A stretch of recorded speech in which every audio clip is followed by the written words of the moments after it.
మహాపరిశుద్ధుడా, ప్రేమ కనికరం గలన గొప్ప తండ్రి, దినదినము మమ్మల్ని ఎంతగానో ప్రేమించి కాచి కాపాడువాడా, దయగలిగిన దైవమా, నీకు స్తోత్రాలు చెల్లిస్తూ ఉన్నా. ఈ దినము మమ్మల్ని అందరినీ మీరు జ్ఞాపకం చేసుకోండి ప్రభు. మేము చేస్తున్నటువంటి పనులు, వ్యాపారాలు, వెళ్తూ వస్తున్న రాకపోకలు, అయ్యా అనేకమైన విషయాల్లో నీ సన్నిధి మాకు తోడుగుంచి ప్రతి విషయంలో నీ కృపాక్షేమం మాకు అనుగ్రహింపచేయండి ప్రభు. నీకు స్తోత్రాలు.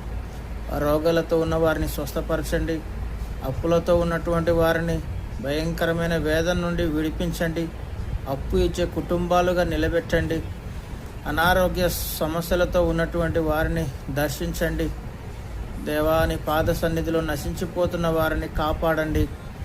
అనేక మంది ప్రభు ఈ లోకంలో ప్రభువా, అయ్యా తండ్రి, నీవు వారికి అనుగ్రహించబడినటువంటి జన్మను గుర్తించక ఇష్టానుసారమైన జీవితాలు గడుపుతున్నటువంటి వారికి అయ్యా ఈ మానవ జన్మకు అర్థమేమిటో వారు గ్రహించినట్లు, వారు రక్షణ పొందుకున్నట్లు, మారు మనసు కలిగి జీవించినట్లు ప్రభువా ప్రతి ఒక్కరిని దర్శించండి. ఇదిగో అంత్య దినాల్లో, కడవరి దినములలో మనుషులందరి మీద నా ఆత్మను కుమ్మరించదనని చెప్పిన దేవా, నీ పాద సన్నిధిలో ప్రార్థన చేస్తున్నాను.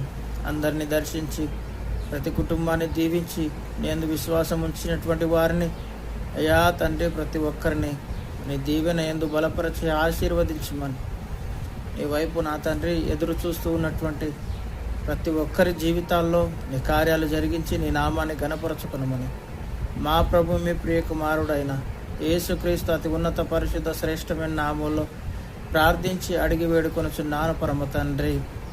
Amen, amen, amen.